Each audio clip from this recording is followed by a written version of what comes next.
Приветствую зрителей телеканала Якутия-24. С вами Мария Кардашевская в программе News on Air. И сегодня в выпуске вы, как всегда, узнаете о самых интересных событиях нашей республики и не только. Оставайтесь с нами. Уже вот-вот состоится первое представление Большого театра в Якутске. Это первые гастроли ведущего театра страны в нашем городе, поэтому событие по праву уникальное и знаковое.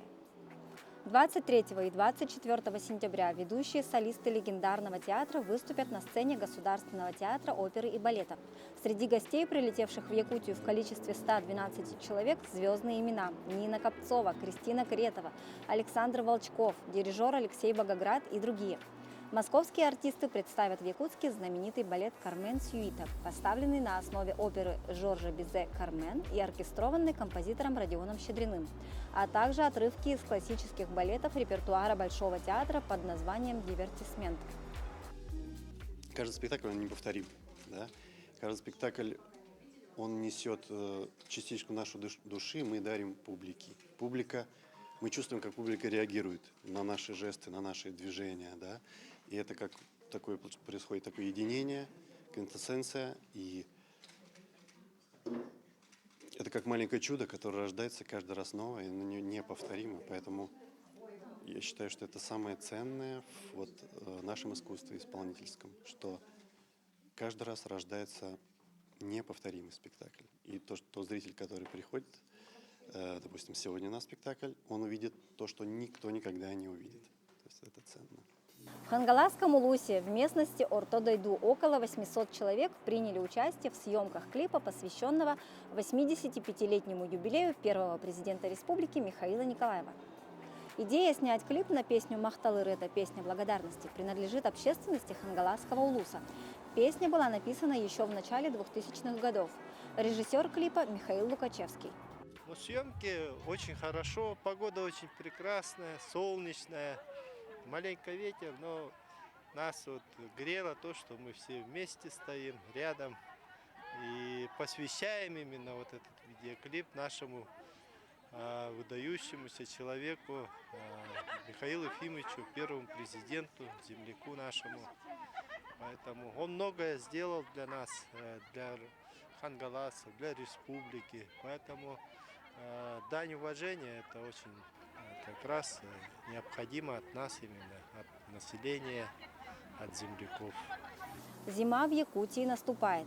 Пользователи соцсетей поделились видео того, как федеральную трассу замело снегом. Как известно, в межсезонье увеличивается количество дорожно-транспортных происшествий на трассе. Будьте осторожны и позаботьтесь о смене шин заблаговременно. Не забывайте пристегиваться ремнями безопасности. Тем временем в Мегино-Кангаласском Улусе на пешеходных переходах нанесли разметки. Они напоминают пешеходам правила безопасности. «Посмотри по сторонам», «Отвлекись от телефона», «Не перебегай», гласят трафареты безопасности, которые нанесли сотрудники ГИБДД района совместно с отрядом юных инспекторов движения Нижнебестяхской школы номер 2. По-моему, это отличная идея, которую могут поддержать и жители других районов. Ну а тем временем жители города Нерюнгри собирают подписи для того, чтобы перенести День города на летнее время. В ситуации разбиралась Ирина Лазаренко. Официальная дата основания города Нерюнгри – 5 ноября 1975 года. Именно в этот день ежегодно проводятся мероприятия, посвященные празднованию Дня города. Но, как говорят инициаторы переноса, речь идет не об изменении исторической даты основания города, а всего лишь о переносе празднования на более теплое время. Это примерно как, если бы у меня день рождения 23 июля, я захотелось мне праздновать его в другое время. Потому что мне не понравилось что-то в этом дне или во время года. Нет, это неправильно. Историческая ценность события именно в том и заключается, что оно должно происходить в то время, в которое и было изначально задумано. Горожанам хотелось бы видеть современный, яркий, полномасштабный праздник с красочным оформлением площади, праздничным шествием, выступлением артистов, проведением мастер-классов, выставок, ярмарок, говорится в петиции. Творческий сезон у нас начинается в середине августа и заканчивается в середине июня СХМ и Днем России. После этого все наши основные сотрудники уходят в ежегодные оплачиваемые отпуска, а залы находятся на текущем ремонте и подготовке к новому творческому сезону. Также мы все хорошо знаем, что у нас в отпуска уезжают и дети, и жители, Поэтому проводить День города не с кем будет, некому и не для кого. В итоге мнение горожан разделилось. Старшее поколение считает, что дата должна остаться исторической, а молодежь хочет отмечать праздник летом. Как раньше было, наверное, к старым временам же относим, переходим, возвращаемся. Ну, не знаю, как народ решит, так и будет. Ну, праздник летом, конечно, хорошо, но дело в том, что праздник празднуется тогда, когда это произошло. Раз было как начало города в ноябре, значит, должен быть в ноябре. Вероятнее всего, это было бы более приятно, потому что холодно слишком в ноябре. А так, не знаю. Я не выхожу на улицу в ноябре, так что... В холодное время вряд ли кто будет выходить, много людей. Летом больше народу соберется. Летом, наверное, лучше праздновать. По сложившейся традиции День города Нерюнгри отмечается торжественными мероприятиями на закрытых площадках без уличных гуляний. Обычно это концертная программа на сцене Центра культуры и духовности имени Пушкина и чествование первостроителей на предприятиях и в учреждениях. Ирина Лазаренко, Вадим Барашков, Нерюнгри. Долгожданная, я думаю, новость. Теперь права на вождение автомобиля не надо будет брать с собой. С 1 октября в тестовом режиме в России разрешат предъявлять электронное водительское удостоверение в приложении госуслуги авто. Сейчас готовятся поправки в ПДД для того, чтобы электронный документ стал законным. Также работы ведутся для обеспечения доступности сервиса водителям на территории всей страны, в том числе офлайн. Тем временем Дугуйдан Винокуров, который совершил поход с полюса холода до Москвы не на железном коне, а на настоящих лошадях, сейчас находится в Якутске. С ним встретилась моя коллега Марфирина Алексеева. Вот уже как 2 недели легендарные лошади Хастах и Хонгор наслаждаются родными просторами. Кони пасутся в местности Усхатын и буквально на днях отправляются на родину в Эмяконский район.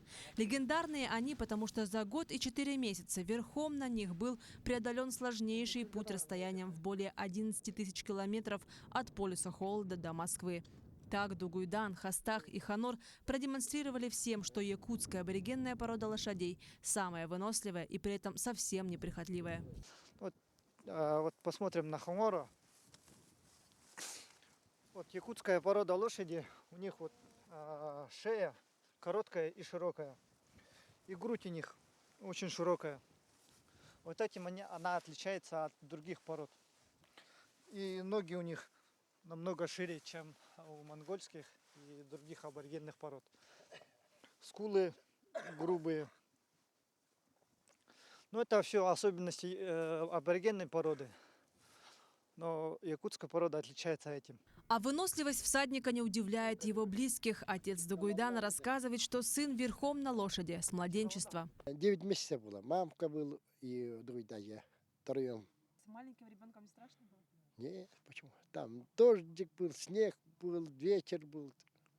Ну там это горные речки-то, горы большие. Дугуйдан за время похода научился чувствовать лошадей, их повадки и характер. Хастах спокойный, дружелюбный и покладистый, Хонгор же озорной, непослушный, но зато сильный и выносливый. Между прочим, Хонор – настоящая звезда. Он снимался в фильме «Тыгындархан», а также в зрелищном и экстремальном фрагменте киноленты «Вертолет» режиссера Михаила Лукачевского. Главной задачей Дугуйдана было заявить о якутских лошадях, а также о столетии автономии Якутии. Дугуйдану это удалось. Сейчас у всадника с севера уже есть планы и новые маршруты.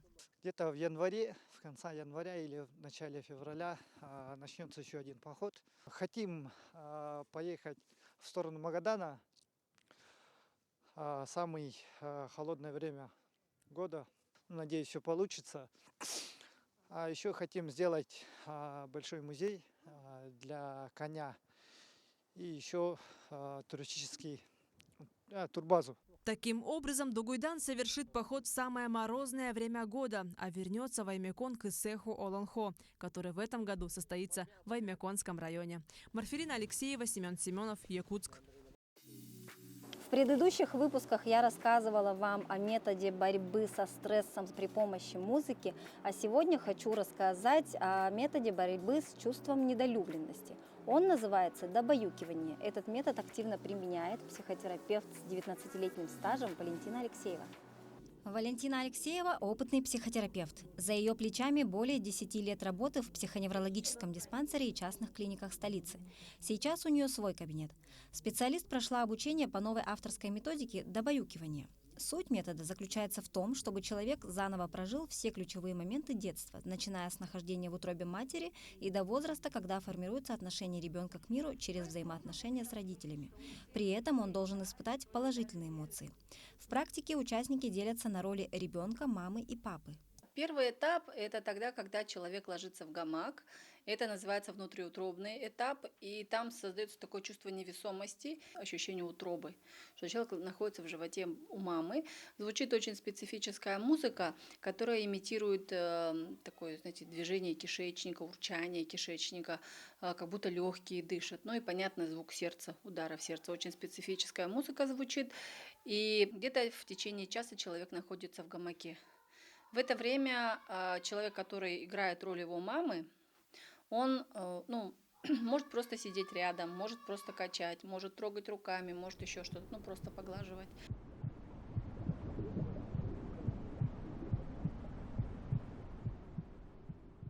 Затем человек проходит этапы рождения, пеленания и первых шагов. Специалист считает, что добаюкивание нужно проходить не только людям с психологическими травмами, но и всем здоровым людям. Она признается, что и сама посещала добаюкивание. Многие есть люди, у которых есть хорошая какая-нибудь бизнес-идея, а они, например, этого не делают из-за каких-то внутренних страхов, например, да. Может быть такое ощущение, что, например, люди ко мне плохо относятся, например, или там мне все завидуют, или там, не знаю, не хотят, например, меня, там, чтобы я приходила, там еще что-то. Если вот такие состояния есть, то точно надо добаюкиваться. Это история про то, что можно дополучить и уже не быть в дефиците. И начать уже делать в жизни то, вообще, чего ты хочешь. В скором времени врач планирует открыть дом добаюкивания, где сможет принимать всех желающих. И напоследок хочу обрадовать любителей путешествий. С 1 октября Таиланд снимает все ограничения на въезд. Больше не нужно будет предъявлять сертификаты о вакцинации, тесты на COVID-19. Отменяется и обязательная изоляция для больных с легкими симптомами и болеющих бессимптомно. С 29 октября прямые чартерные рейсы начнет выполнять компания «Икар», а с 30 октября и «Аэрофлот». И на этом у нас пока все. Спасибо, что были с нами. Больше новостей вы можете узнать на нашем телеграм-канале, ссылку на который видите на своих экранах. С вами была Мария Кардашевская. До новых встреч!